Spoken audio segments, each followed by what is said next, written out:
vous. Julien, bonjour Julien Dassin. Bonjour Jean-Pierre. On est ensemble jusqu'à 13h. Vous publiez un livre témoignage passionnant. Il était une fois nous deux. Jodassin, mon père, paru aux éditions de l'Archipel. Pourquoi avoir attendu tant de temps pour raconter un peu ce papa que vous avez peu connu, puisque... que je n'ai quasiment pas du tout connu. Vous n'aviez pas un an lorsque j'avais 5 mois lorsqu'il est décédé. Oui. Donc je n'ai pas de souvenir avec mon père. Pourquoi maintenant ? Maintenant parce que je fais ce métier, un peu grâce à vous. Oui, on va y arriver. Ou à cause de vous, je ne sais pas. Non, ce sera grâce, oui. Et je suis sur ses traces et j'avais envie de découvrir l'homme qu'il était. Parce que l'artiste, je le connais aussi bien que vous. Ouais. Mais je voulais en savoir plus sur l'homme qu'il était. Bon. Et rétablir des vérités aussi. Alors, comme vous n'avez pas connu, qui vous a transmis votre maman, non ? Alors, ma mère, bien évidemment, mon grand-père, Jules Dassin. Ah, Jules Dassin. Aussi, mes oncles et tantes, toute ma famille, les proches. Jodassin, Mélina Mercouri, qui était sa compagne également. Mélina, qui était l'épouse de Jules. De Jules, pardon. De Jules, de Jules, évidemment, de mon grand-père. Mélina, c'était Zorba le Grec, on s'en souvient. C'était Jamais le dimanche. Jamais le dimanche. On va commencer par... C'est son plus grand succès, leur plus grand succès à Jules et Mélina. Ouais. Elle a été ministre aussi, je crois. Elle a été ministre Moi, je l'ai eu à Sacré Soirée quand elle était ministre en Grèce. Culture, jeunesse et sport. Culture, jeunesse et sport. Quelle famille ! L'été, c'est une saison particulière pour vous, non ? Je sais pas. Bon, comme tout le monde... Ce serait pas plutôt l'été indien, non ? Alors, vous savez qu'à l'origine, on ne dit pas l'été indien. Ah. Mais c'est l'été des Indiens. Où tu voudras, quand tu voudras. Et l'on s'aimera encore lorsque l'amour sera mort. Toute la vie sera pareille à ce matin, aux couleurs de l'été indien. Quelle voix, quelle voix. La chaleur, l'émotion. Comment est-elle née cette chanson, tiens ? Alors, l'été indien qui se dit au Canada l'été des Indiens. Ouais. Et il y avait deux choses pour lesquelles ils n'étaient pas d'accord. C'était, mais l'été des Indiens, qui connaît l'été des Indiens en Europe ? Personne. Alors c'est devenu l'été indien. Et alors, qui connaît Marie Laurencin ? Ah, et pourtant, l'aquarelle de Marie Laurencin. Oui. Et maintenant, tout le monde connaît Marie Laurencin grâce à cette chanson. Grâce à Pierre Delanoë, c'est ça ? Pierre Delanoë et Claude Lemel. Ouais.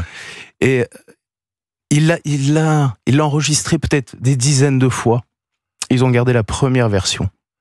Et qui a été un succès énorme. Qui a été un succès énorme et qui l'est encore. Je suis ravi de vous accueillir, en tout cas, je le redis une seconde fois. Évidemment, nous allons écouter avec joie les plus grands tubes de votre père.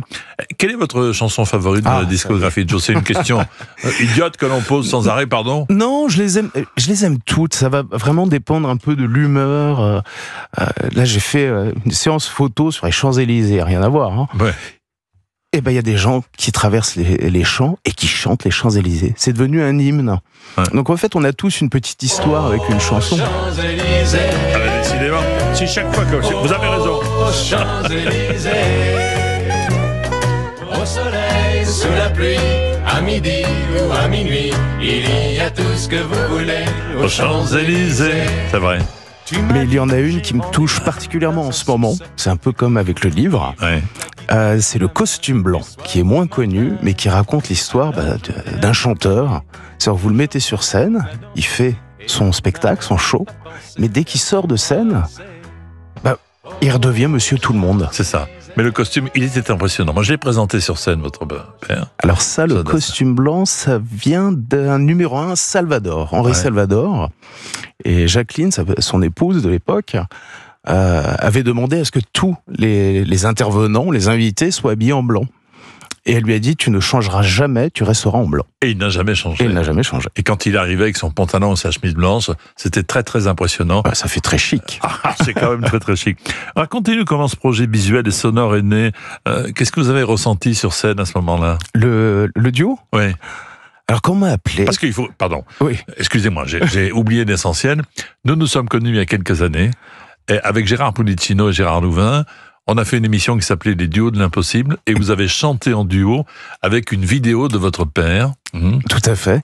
Mais alors, il faut savoir que déjà à l'époque, c'était novateur, même curieux de faire ça. Et quand vous m'avez appelé, vous m'avez dit, est-ce que tu veux bien faire ce duo? À l'époque, on se tutoyait, maintenant oui. J'étais jeune surtout. Et j'ai dit, ok, je veux bien essayer. Et j'ai essayé. Et ça m'a plu, mais après, ça s'en est arrêté là. Ouais. Ensuite, il y a eu Michel Drucker. Après, c'est Michel Drucker qui m'a demandé de le faire suite au duo de l'impossible. Au duo de l'impossible. Il m'a dit, écoute, tu veux bien le faire? Oh non, je l'ai fait une fois, ça suffit. Il a insisté, et je l'ai fait. Et là, ça a une fois de plus marché. Et je me retrouve dans le bureau de Michel avec le producteur du spectacle qui me supplie, il me dit, il faut impérativement que tu le fasses pour le spectacle. Et je dis, oh non, ça va pas continuer. Et j'ai dit, écoute, si ça marche, je veux bien le faire. Mais si ça ne marche pas, j'arrête. Et ça marche. Et ça marche. Et ça marche.